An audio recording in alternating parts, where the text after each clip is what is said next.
Perundungan adalah perilaku yang tidak menyenangkan yang dilakukan seseorang atau sekelompok orang kepada seseorang atau sekelompok orang yang dianggap memiliki kelemahan, baik dari segi fisik, intelektual, emosional, ataupun status sosial.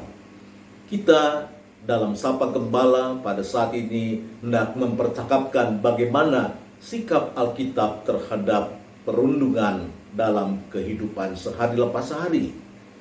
Perilaku tidak menyenangkan itu bisa dilakukan melalui berbagai bentuk, bisa secara verbal, secara fisik, maupun secara sosial. Secara verbal menggunakan kata-kata ancaman, ejekan, fitnah, penghinaan. Sipit, kafir, peang adalah kata-kata yang netral, tetapi kalau dilontarkan dengan kebencian, ejekan, dan penghinaan, hei sipit, hei kafir, hei peang, maka itu termasuk dalam istilah perundungan. Tukang parkir, orang suci adalah istilah yang netral. Tetapi kalau diucapkan dengan penuh penghinaan dan ejekan, dasar anak tukang parkir, awas, orang suci lewat. Ini adalah bentuk-bentuk perundungan menggunakan kata-kata. Dilakukan secara fisik, ketika seseorang berbadan besar menyenggol bahu seorang teman berbadan kecil sampai ia terhuyung-huyung. Ia jatuh keserimpet dan semua orang mentertawakannya. Ia mengancam memukul temannya kalau menceritakan apa yang diperbuatnya. Itu adalah perundungan secara fisik dan juga menggunakan kata-kata. Ataupun perundungan secara sosial, mengucilkan seseorang atau sekelompok orang, tidak mengajaknya dalam lingkaran permainan kita, memberikan stigma seseorang atau sekelompok orang, memberi gelar binatang atas kelemahan tubuh yang dimilikinya, atau memframing, membingkai seseorang, sekelompok orang dalam bingkai yang buruk. Itu semua bisa dilakukan di dunia nyata maupun di dunia maya sebagai sebuah tindakan perundungan secara sosial. Tindakan perundungan adalah tindakan yang jahat, sebab banyak orang mengalami trauma sampai ia dewasa karena perundungan yang dialami di masa kanak-kanak atau remaja. Bahkan tidak sedikit orang yang tidak bisa mengembangkan dirinya karena termakan oleh kata-kata ejekan yang diberikan kepadanya di masa kecilnya. Tuhan tidak menyukai tindakan seperti ini. Oleh karena itu Amsal 11 ayat 12 mengatakan, siapa yang menghina sesamanya tidak berakal budi, tapi orang pandai berdiam diri.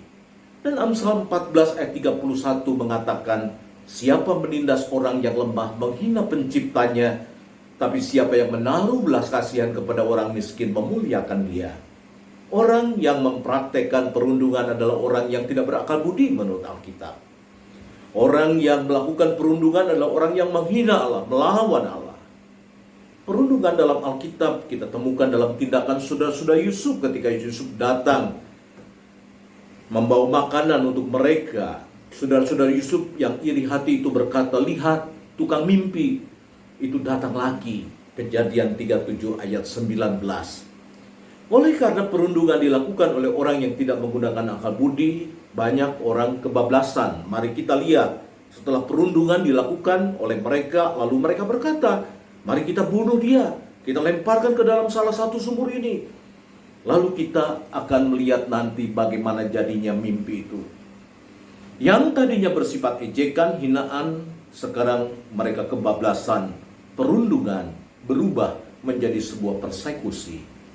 Walaupun pada akhirnya Yusuf tidak dibunuh, tapi ia tidak bisa pulang ke rumah orang tuanya. Menimbulkan penderitaan yang luar biasa sebab orang tuanya menganggap Yusuf mati diterkam binatang buas sebagaimana dilaporkan oleh saudara-saudaranya. Inilah bahayanya perundungan, karena ia adalah tindakan tanpa pertimbangan, bisa kebablasan. Banyak perundungan di media sosial menimbulkan efek domino yang sangat berbahaya dalam kehidupan. Karena saudara-saudara Yusuf melawan penciptanya, maka Allah pada waktunya memberikan pelajaran, sebab ia harus mengemis minta makan kepada Yusuf yang dianiayanya. Melakukan perundungan adalah berhadapan dengan Allah. Kalau kita tidak bertobat pada waktunya, Allah akan bertindak kepada mereka. Tetapi di sisi lain, Tuhan berpesan kepada kita, kalau kita diperlakukan demikian oleh orang lain, pertama-tama jangan kita takut dengan mereka, sebab mereka sedang melawan pencipta kita. Yang kedua, jangan termakan oleh ejekan, hinaan, atau framing yang mereka buat, betapapun yang mereka katakan berkaitan dengan keadaan kita. Pandanglah mereka yang melakukan perundungan dengan belas kasihan. Mereka adalah orang yang tidak tahu apa yang sedang mereka perbuat. Dan yang ketiga, tidak perlu membalas penghinaan dengan penghinaan. Balaslah hinaan dengan doa dan pengampunan.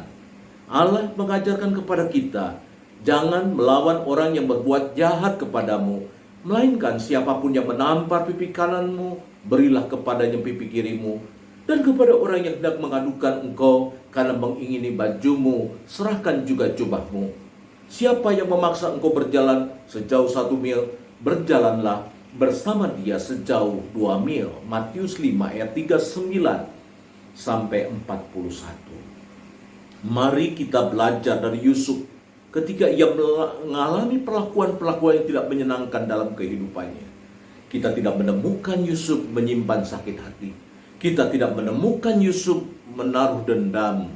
Yusuf menghadapi perlakuan yang tidak menyenangkan dengan terus bersandar kepada Tuhan. Bagi Yusuf, mereka yang menghina, mereka yang memperlakukannya tidak benar, tidak adil, sebenarnya sedang melawan Tuhan. Biarlah pembalasan adalah bagian Tuhan. Yang menjadi bagian Yusuf adalah berusaha sebaik-baiknya menjadi orang yang baik dalam menjalani kehidupan ini. Dari mana saya tahu bahwa Yusuf mempunyai sikap seperti itu? Kejadian 45 ayat 5 hingga ayat 8 menjadi sebuah saksi ketika Yusuf berkata, tetapi sekarang janganlah bersusah hati dan janganlah menyesal diri karena kamu menjual aku ke sini. Sebab untuk memelihara kehidupan Allah menyuruh aku mendahului kamu. Karena telah 2 tahun ada kelaparan di negeri ini, dan selama 5 tahun lagi orang tidak akan membajak dan menuai. Maka Allah telah menyuruh aku mendahului kamu untuk menjamin kelanjutan keturunanmu di bumi ini dan untuk memelihara hidupmu, sehingga sebagian besar daripadamu tertolong. Betapapun faktanya Yusuf dirundung oleh saudara-saudaranya, bahkan perundungan yang dilakukan saudara-saudaranya kebablasan menjadi persekusi, Yusuf tidak menaruh dendam. Bahkan ketika ada kesempatan untuk membalas dendam, Yusuf memberikan pengampunan, menolong saudara-saudara untuk merasa tentram dengan memberi alasan bahwa semua ini karena rencana Tuhan. Tuhan sedang merancangkan kebaikan bagi semua.